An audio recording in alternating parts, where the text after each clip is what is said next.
Hi guys, it's your Gem in here, Tarot Reader. So this is pick a card, the energy. Alamin natin kung ano ang nararamdaman para sa iyo ng person mo. Just a reminder, this is a general reading. So this may or may not resonate with you, so don't take it personally. This is just a guide.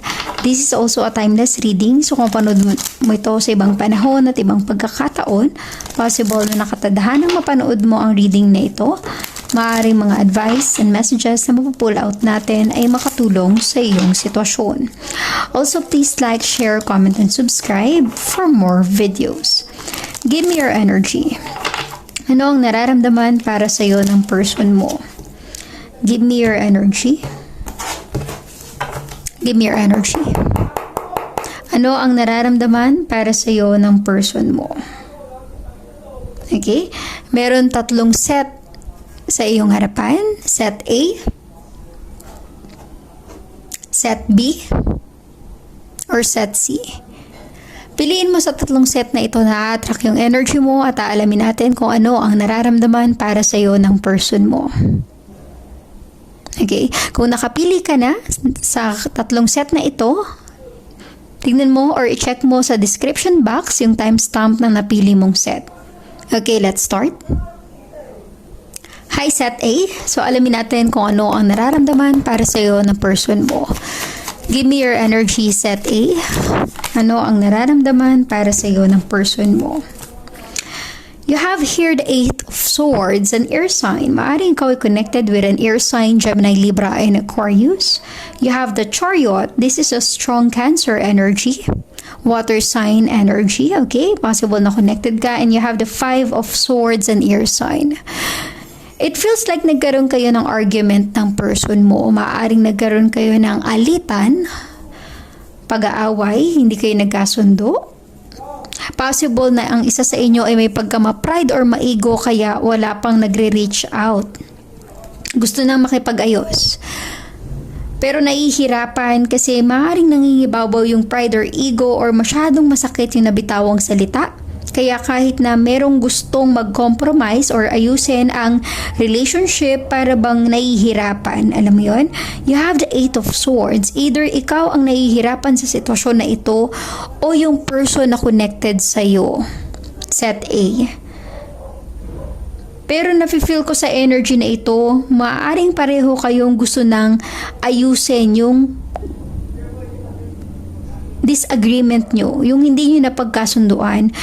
Possible na ini-ignore nyo ang isa't isa, hindi kayo nakikipag-communicate, hindi kayo tumatawag, nagte-text or kumukontak para i-prove na nagkamali siya or i-prove niya na nagkamali ka. Resonate as it is, Set A. Kasi usually sa isang relationship, minsan pataasan ng pride or ego. Sinong mauunang mag-text, siya yung unang mag-apologize. Diba? So, nafe-feel ko sa energy nyo ng person na ito, maaaring nagkaroon kayo ng argument at wala sa inyo sa ngayon na gustong mag-reach out kahit na gustong-gusto nyo nang kausapin ng isa't isa.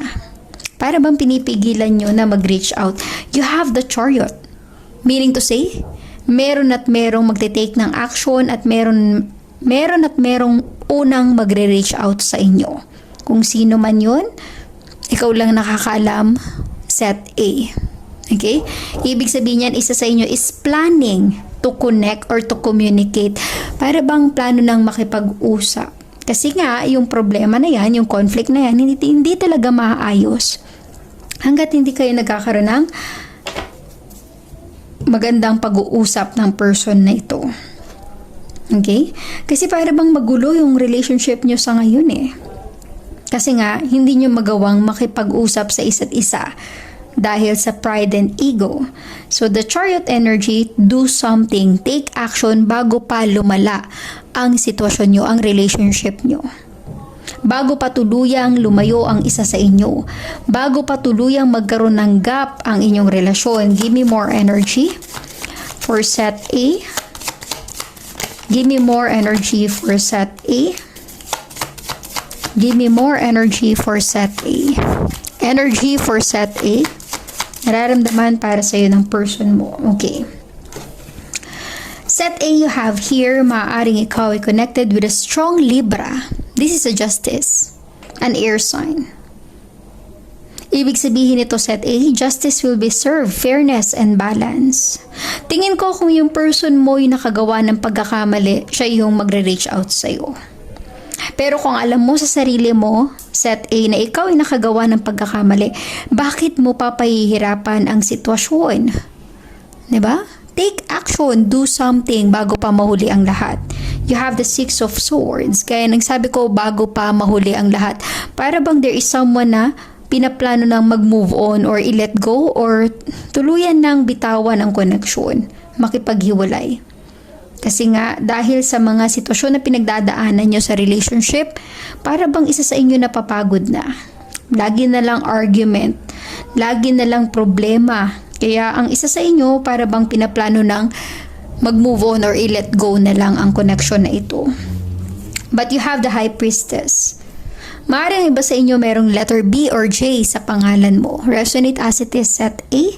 But the High Priestess tells me kung ano yung kutob na nararamdaman mo, pakinggan mo. Set A, wag mong baliwalain dahil sa pride or ego. Kasi minsan, di ba meron tayong kutob na nararamdaman, intuition natin ay tama. Nafe-feel mo na gustong mag-reach out sa'yo ng person mo. Nafe-feel mo na gusto niya nang makipag-ayos. Pero dahil sa pride or ego, nabubulagan tayo sa katotohanan. Mas lalo lang natin napapalayo yung taong mahal natin dahil lang dito. Kaya kung kaya mong iwasan or alisin sa sistema yung pride and ego kasi hindi talaga yan makakabuti sa relationship, at kung ayaw mong tuluyang mawala yung person mo sa'yo, gumawa ka ng paraan. Set A. Siguro ang iba sinasabi na, bakit ako yung mauuna? Hindi naman ako yung nagkamali. Okay lang ba sa'yo? Hahayaan mo na lang ba siyang mawala sa buhay mo dahil sa pride na yan or sa ego na yan? Maaring ganun din sa sitwasyon niya. Yun ang iniisip niya. Bakit siya yung unang magre-reach out? Hindi naman siya yung nakagawa ng pagkakamali. You have justice in your energy. Set A. Justice will be served. Sana mangibabaw ang fairness and justice sa relationship na ito. Kasi kung talagang pareho kayo ng iniisip, dapat siya yung unang mag-reach out. Wala talagang magiging magandang outcome o resulta yung sitwasyon nyo. Okay? So resonate as it is, set A. Please like, share, comment, and subscribe for more videos. Thank you, set A. Hi, set B. So alamin natin kung ano ang nararamdaman para sa iyo ng person mo. Give me your energy, set B. Ano ang nararamdaman para sa iyo ng person mo? Give me your energy, set B.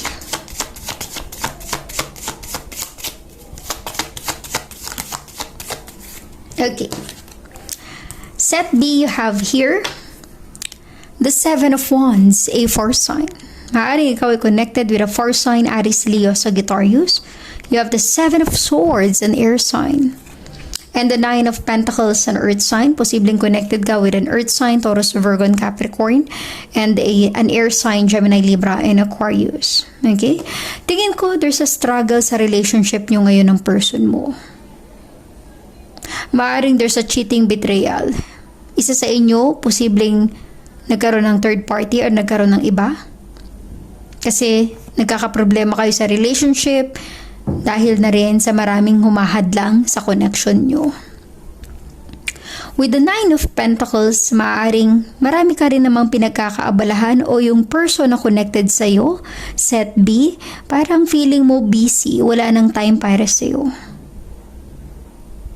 Okay? Kaya siguro nagkakaroon kayo ng gap sa relationship at kaya siguro ito yung reason kung bakit nakahanap siya ng iba or nakahanap ka ng iba.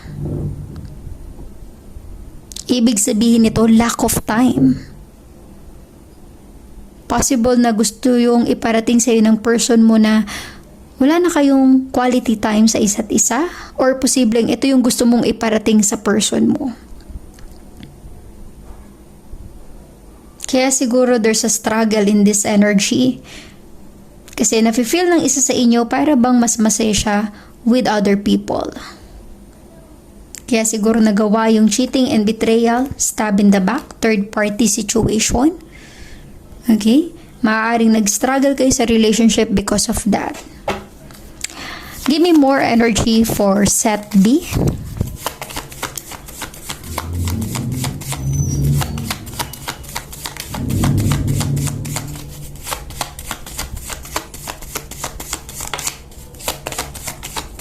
Okay. Set B, you have here the Ten of Swords and air sign. Maaring ang iba sa inyo connected with an air sign, Gemini, Libra, and Aquarius. The Page of Swords and air sign, Gemini, Libra, and Aquarius. And the Strength energy, this is a strong Leo. Possible na connected ka with a 4-sign Leo energy. So, ibig sabihin nito air sign, I mean set B. Tingin ko, merong gustong makipaghiwalay with the Ten of Swords. Posibleng gusto mo na makipaghiwalay sa sitwasyon nyo ng person mo, set B. Hindi ka na masaya. Dahil nga nagkaroon ng iba. Dahil nga feeling mo ang daming kumukontra sa connection mo. You have the Ten of Swords, endings that will bring new beginnings. Maaring ikaw yung nakipaghiwalay or gustong makipaghiwalay sa person mo, or possible na siya yung gustong makipaghiwalay because of a third party. Okay?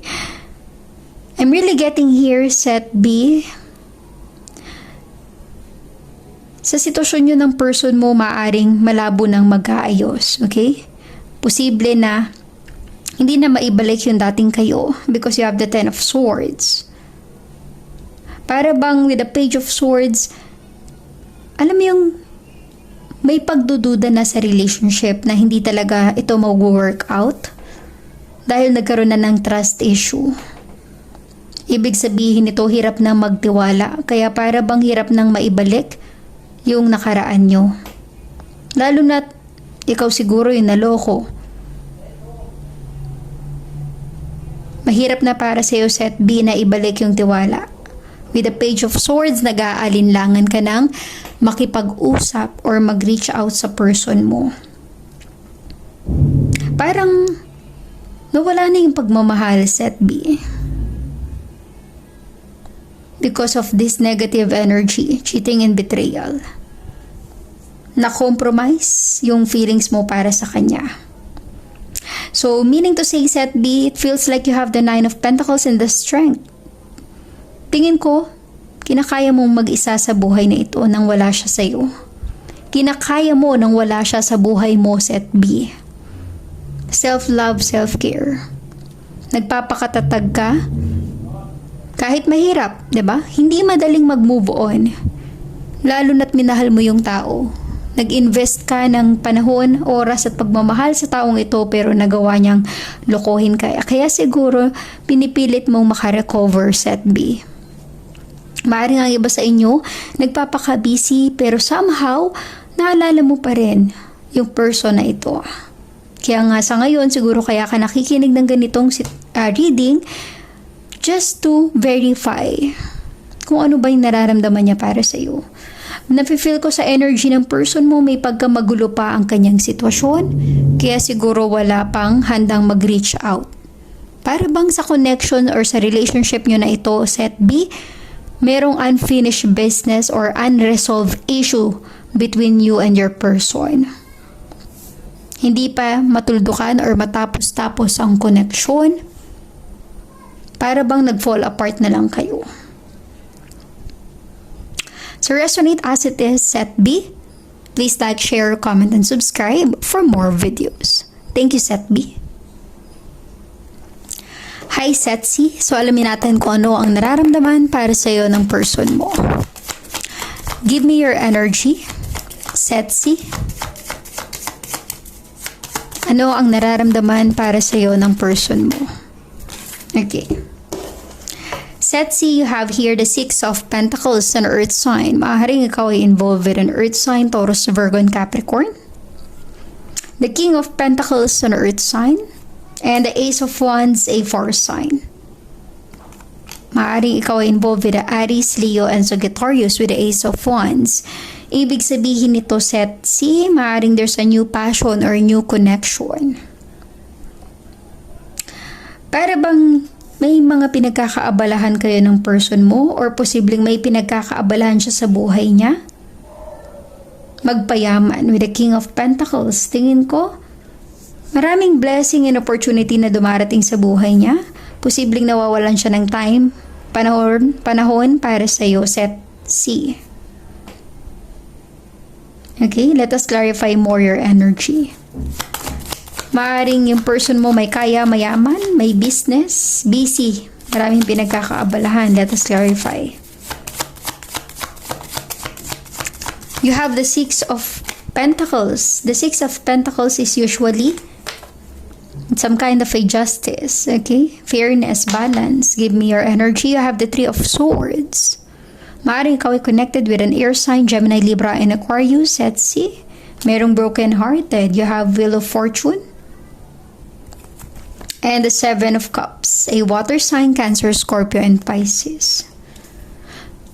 So, ang nafe-feel ko dito, Setsi, tingin ko nawawalan siya ng time, panahon para sa'yo. Kaya, merong broken-hearted. There's so much pain kasi iba yung priority niya. Mas priority niya yung mga pangarap niya kaysa sa relationship niyo. Tingin ko, Setsi, simula nung may dumating na opportunity sa kanya, para bang nagbago na siya. You have the Wheel of Fortune. Nagbago na yung pakikitungo niya sa'yo. Dahil sa dami niyang pinagkakaabalahan sa ngayon, hindi niya na nagawang maging priority ka, Setsi. Diba? Marami na siyang gustong gawin. Maaaring na i-set aside niya yung relationship niyo kaya ikaw ay broken-hearted.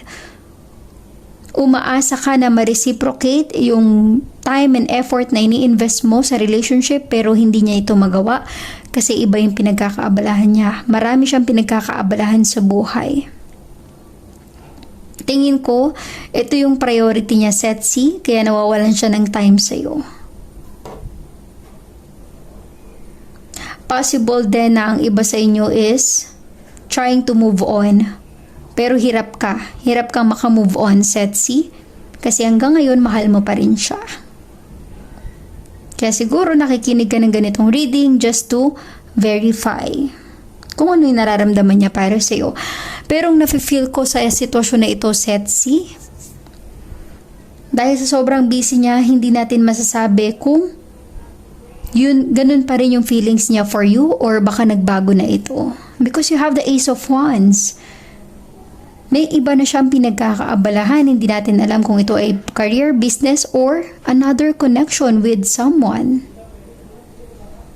Okay? Tulungan mo yung sarili mong makamove on, makaget over kasi ikaw lang yung masasaktan or mahihirapan sa bandang huli. Ang ending, ikaw lang yung maaagrabyado, Setsi. Mag-invest ka na lang ng time, effort, pagmamahal mo sa tamang tao. Kaysa ipagsiksikan mo yung sarili mo sa taong hindi naman ikaw yung priority, Setsi. Okay? So, ibig sabihin nito, Setsi, change your situation with the Wheel of Fortune. Baguhin mo yung mga bagay na nakasanayan mo ng kasama yung person na ito. Tulungan mo yung sarili mo makarecover, makaget over, makamove on for you to have a new beginning sa buhay mo. Huwag kang magpahuli kasi nafe-feel ko sa energy ng person mo, Setsi, para bang nag-i-improve yung buhay niya tapos ikaw, nandyan, broken-hearted pa rin, hindi makarecover, hindi makamove on. Find someone na marireciprocate yung pagmamahal mo. There is still someone out there na nakalaan para sa'yo na hindi ka babaliwalain. Okay?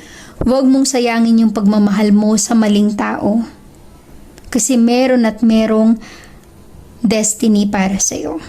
So resonate as it is, Setsi. Please like, share, comment, and subscribe for more videos. Thank you, Setsi.